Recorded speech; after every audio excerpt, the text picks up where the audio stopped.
Vaibhav Suryavanshi cricket ప్రపంచంలో ఈ పేరు మారుమోగిపోతోంది. ఐపీఎల్ 2026లో ముల్లాన్పూర్ వేదికగా సన్రైజర్స్ హైదరాబాద్తో జరిగిన ఎలిమినేటర్ మ్యాచ్లో వైభవ్ సూర్యవంశీ ఆకాశమే హద్దుగా చెలరేగిపోయాడు. ఐపీఎల్ చరిత్రలో నిలిచిపోయే ఇన్నింగ్స్ ఆడాడు. ఐపీఎల్ మొదలయ్యి 19 సీజన్లు అవుతున్నప్పటికీ ప్లేఆఫ్లో ఇలాంటి ఇన్నింగ్స్ను ఇప్పటివరకు చూడలేదని కొందరు మాజీ క్రికెటర్లు అంటున్నారు.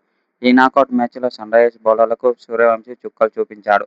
ఆఖరికి ప్లాన్ బి, ప్లాన్ సి అని చెప్పిన Sunrisers Hyderabad captain Pat Cummins అతన్ని కూడా వదలలేదు. 15 ఏళ్ల వైభవ్ సూర్యవంశీ 29 బంతుల్లో 5 ఫోర్లు, 12 సిక్సర్లతో 97 పరుగులు చేసి అందరినీ ఆశ్చర్యపరిచాడు. ఒక ఐపీఎల్ సీజన్లో అత్యధిక సిక్స్లు కొట్టి క్రిస్ గేల్ రికార్డును సూర్యవంశీ బ్రేక్ చేశాడు.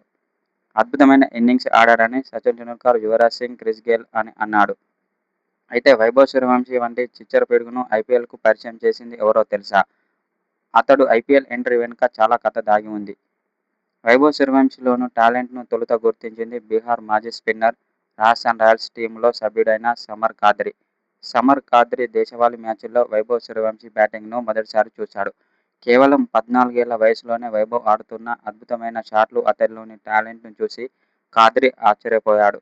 వెంటనే వైభవ్ గురించి రాజస్థాన్ హెడ్ జుబిన్ బరూచ్కు సమాచారం అందించాడు. దీంతో జుబిన్ వైభవ్ కోసం ప్రత్యేకంగా ట్రయల్స్ ఏర్పాటు చేశాడు. అయితే ట్రయల్స్లో వైభవ్ తను ఎదుర్కొన్న మొదటి బంతిని సిక్సర్గా మలిచాడు. ఇది చూసిన జుబిన్ సైతం బిత్తరపోయాడు.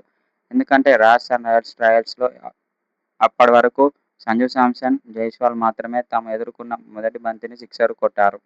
ఆ జాబితాలో వైభవ్ సూర్యవంశీ కూడా చేరాడు. ట్రయల్స్ ముగిసిన వెంటనే ఆర్ఆర్ మేనేజ్మెంట్కు జుబిన్ ఒక సందేశం పంపాడు. రాబోయే ఐపీఎల్ వేలంలో ఈ అబ్బాయి కోసం 10 కోట్లు సిద్ధంగా ఉంచుకోండి అని అన్నాడు. అయితే ఇది కాస్త ఇప్పుడు సోషల్ మీడియాలో తెగ వైరల్ అవుతుంది. రాజస్థాన్ రాయల్స్లో వైభవ్ సూర్యవంశీ చాలా డేంజరస్ ప్లేయర్. అతడు కనుక క్రీజులో ఉంటే మాత్రం సిక్సర్ల వర్షం కురిపిస్తాడని కొందరు మాజీ క్రికెటర్లు అంటున్నారు. అతన్ని ఎంత త్వరగా అవుట్ చేస్తే అంత మంచిది. లేకుంటే మాత్రం ప్రత్యర్థి బౌలర్లకు చుక్కలు చూపిస్తారని కొందరు మాజీ క్రికెటర్లు అంటున్నారు.